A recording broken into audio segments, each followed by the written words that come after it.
Hello, welcome to the park.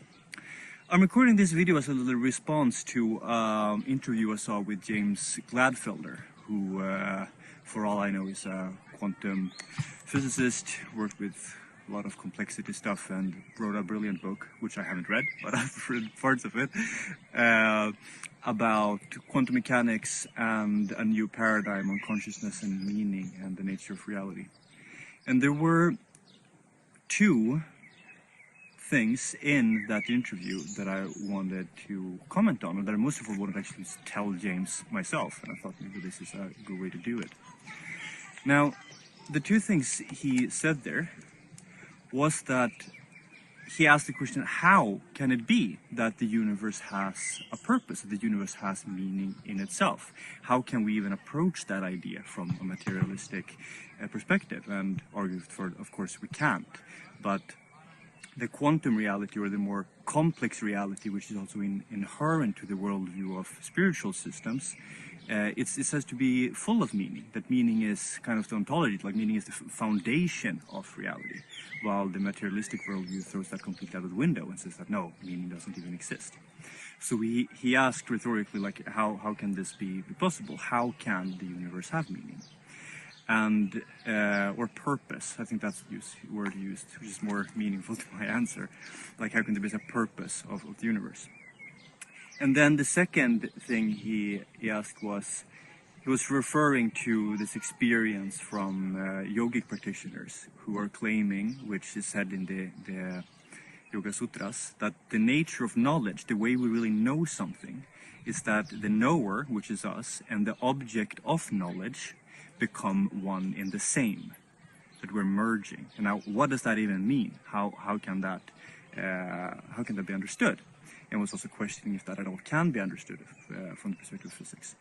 And I have a little bit on that. I think actually there is a good way to understand that from the perspective of quantum mechanics, and that when combined with Neoplatonics, in which I would call quantum platonics, actually can give a quite coherent model and framework for understanding both the purpose of life and this other question there of what knowledge is.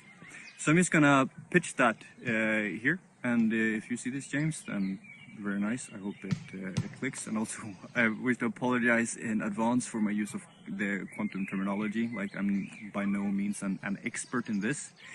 So I'm using the terms to the extent that I understand them, and not in an attempt to prove the realities. Like, I know that this is the reality. I'm just using quantum concepts in order to point towards it with the use of like the physical and the materialistic toolbox, so to say. I might use those tools wrongly, so please rather look at what is the meaning I'm pointing towards, because that's the thing here. Now, the question of the purpose of the universe, there's a really interesting model there that I like to look at.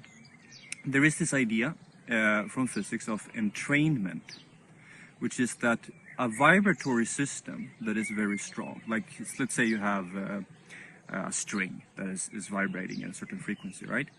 It will influence another vibratory system, say another string, that is vibrating at similar but not the same frequency. So we see this kind of a tuning, that if you have a very strong energetic system that is very coherent, it is vibrating in a very stable way, it will influence the other vibratory systems to vibrate in a similar way if it is very, very strong. Which is kind of similar to how we see that, like, people who are very charismatic, they have an impact on other people around them because they have like an energetic aura that's just influencing those around them. And if you apply this to the idea of unified field theory, or as I understand it, like with quantum fields overall, like what we are vibratory energetic systems that are collapsing into material representations. But essentially what I am is a vibratory system. And all phenomena are vibratory systems. Now, what is interesting to think about this when it comes down to purpose is that what about if we, from a Neoplatonic perspective, see the universe as having a beginning? It has a seed, it has a core, it has a heart from which it emanates out. And we can even take the idea from Big Bang there, that in the beginning we have a singularity, like a point where time and space does not exist. The laws of physics doesn't apply. It's just a singularity. It's a one. It's a unified whole with no differentiation, which is exactly the Neoplatonic vision as well. And then in a decisive moment, which of course doesn't exist in the conception of time, this expands out. It becomes differentiation, where we could say that this nothingness, this medium of nothingness, starts to vibrate, which we also have in Kashmir Shaivism of the idea of spanda as the initial vibration that cascades the whole reality and unfolds from that first vibration. Now, I think from a nihilistic perspective, we're imagining that this Big Bang, which of course would be understood as this is just a huge amount of sound that is emitted, there's a lot of vibrations. From a nihilistic perspective, we think that that is disorganized, that it's just a bunch of noise.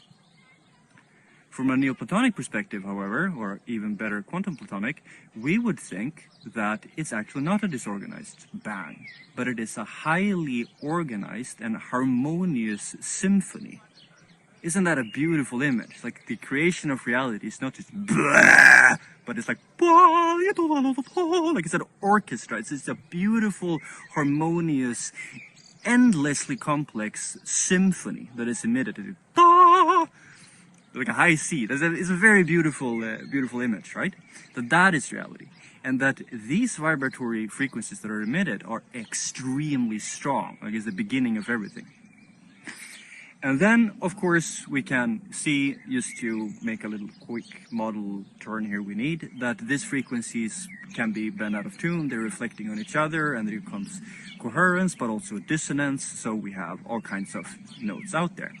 But we're playing with the idea that these original notes, which we call them original frequencies, are still acting as a background to all of reality, and that it is extremely powerful.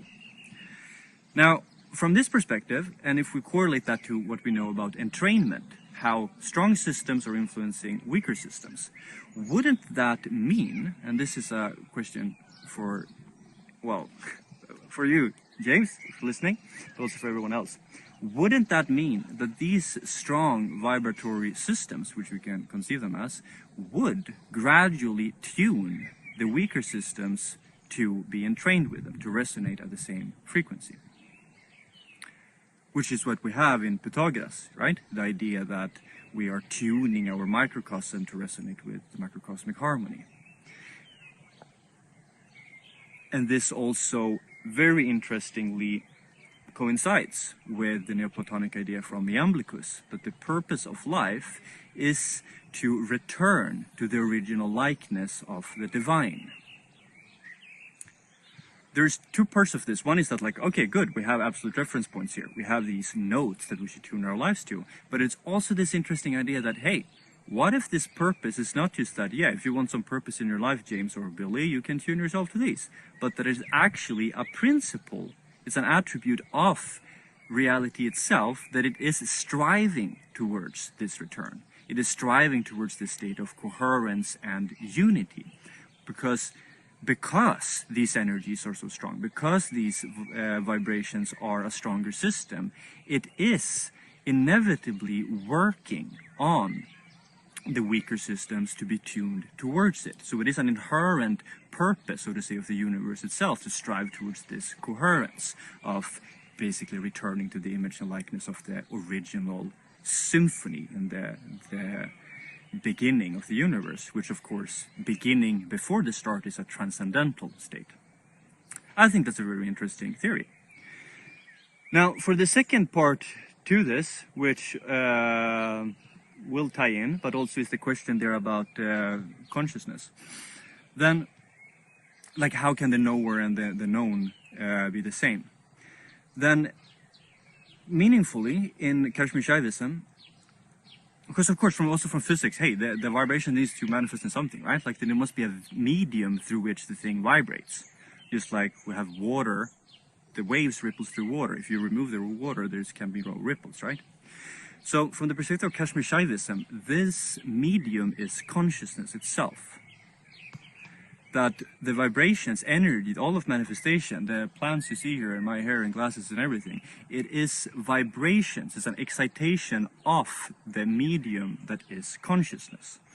And that I experience an personalized and isolated, separated consciousness because of a complex mechanism of identification with a certain area, you could say, of the unified field. This little part of the field here, this is me, right? Now, what is interesting with this is that the nature of something, if you want to know something, I want to know what this is, this little plant here, right? Then